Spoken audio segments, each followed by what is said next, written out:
Every month you do the right thing. You set money aside. You watch that balance grow. Maybe it's $200 a month. Maybe it's $500. You feel responsible. You feel ahead. But here's what your bank will never tell you. That savings account you're so proud of is quietly losing you money every single year. And the longer you save without understanding this, the further behind you actually fall. By the end of this video, you'll see exactly why saving alone is a trap and what to do instead. Growing up, most of us heard the same advice. Save your money. Don't spend it all. Put something away for a rainy day. And that advice isn't wrong. It's just incomplete. A Federal Reserve survey found that 56% of Americans have less than $5,000 in savings. So yes, saving matters. Most people aren't doing it at all. But here's the part nobody explains. Saving and building wealth are two completely different things. Saving is about protection. It's your safety net. It's the cash you keep so an emergency doesn't wreck your life. Building wealth is about growth. It's making your money multiply while you sleep.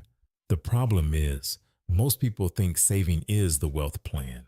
They stack cash in a savings account month after month. They feel disciplined. They feel smart. And 10 years later, they look at that balance and wonder, why don't I feel rich? Because saving without growing is like running on a treadmill. You're putting in effort, you're sweating, but you're not actually moving forward. So what's actually happening to your money while it sits in a savings account? One word: inflation. Inflation means that the price of everything around you goes up over time. According to the Bureau of Labor Statistics, inflation in the United States has averaged about 3.5% per year over the last 50 years. That means something that cost $100 today will cost about $103.50 next year, and $107 the year after that. It compounds. Year after year, everything gets more expensive. Now, what does your savings account pay you? The national average for a traditional savings account right now is about 0.5%. So your money grows at 0.5% per year. But the world around you gets 3.5% more expensive every year.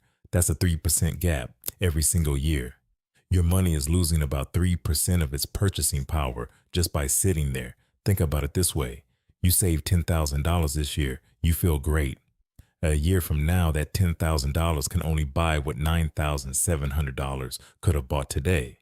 2 years later, it's like having $9,400. You didn't spend a dime. You didn't make a single bad decision, but your money shrank anyway. This is the part nobody taught you. Saving cash does not protect you from inflation. It exposes you to it. The longer money sits in a low-interest account, the more value it silently loses. And banks are not in a rush to explain this because they're making money off your deposits the entire time. Now let's run the real numbers, because this is where it hits different. Say you earn $3,500 a month after taxes. You're disciplined. You cut your expenses. You manage to save $400 every single month. That's real sacrifice. That's meals you skipped. That's nights you stayed in. That's the vacation you didn't take. After 1 year, you have $4,800 in savings. Feels good.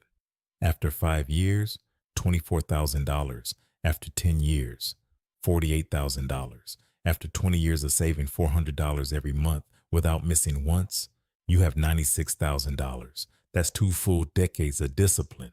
And you have less than $100,000 to show for it.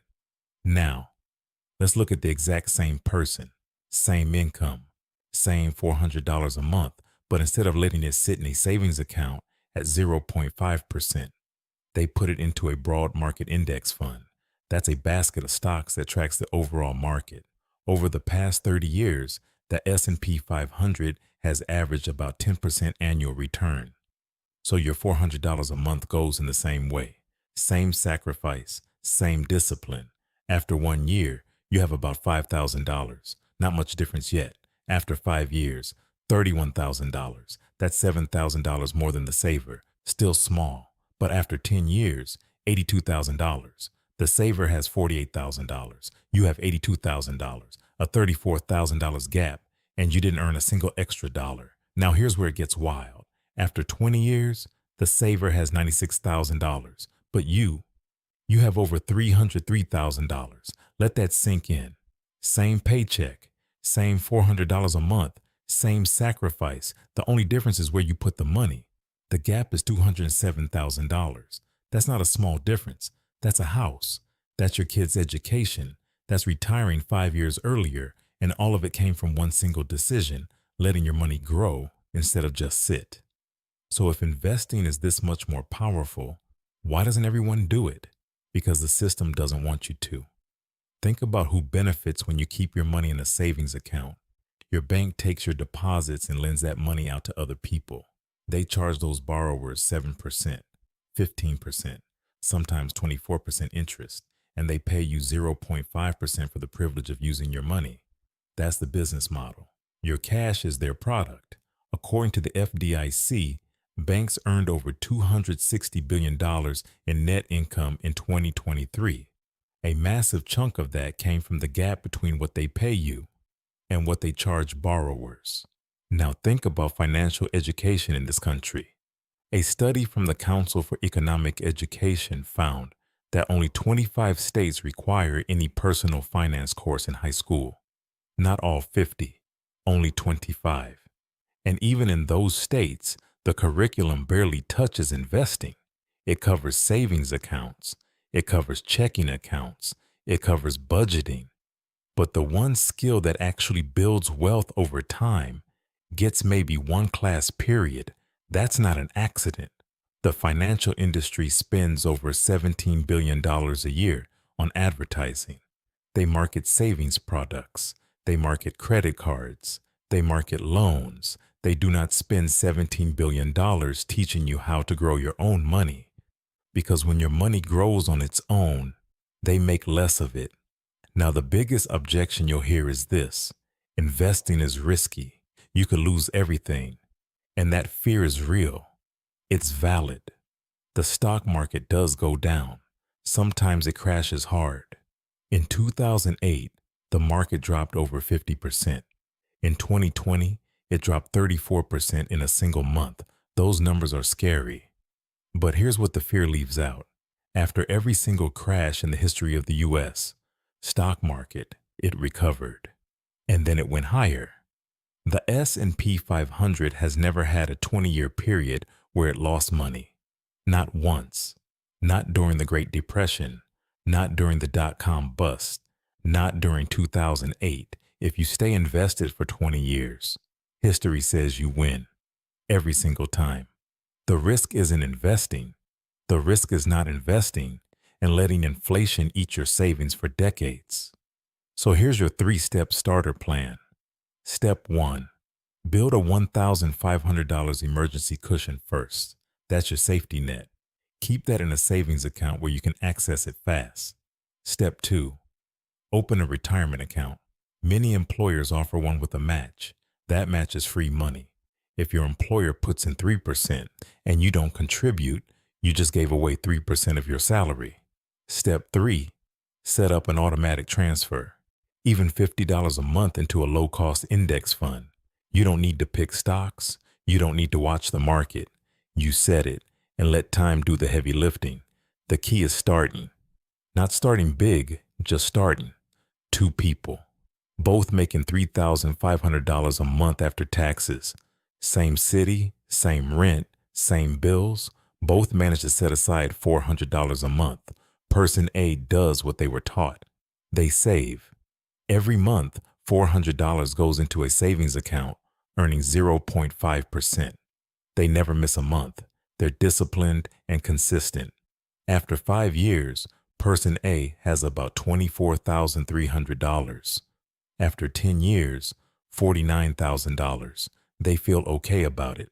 But groceries cost 35% more than when they started. Gas is higher. Rent went up twice. That $49,000 doesn't stretch the way they expected. Person B does something different. Same $400 a month, but it goes into a low-cost index fund. They don't check it every day.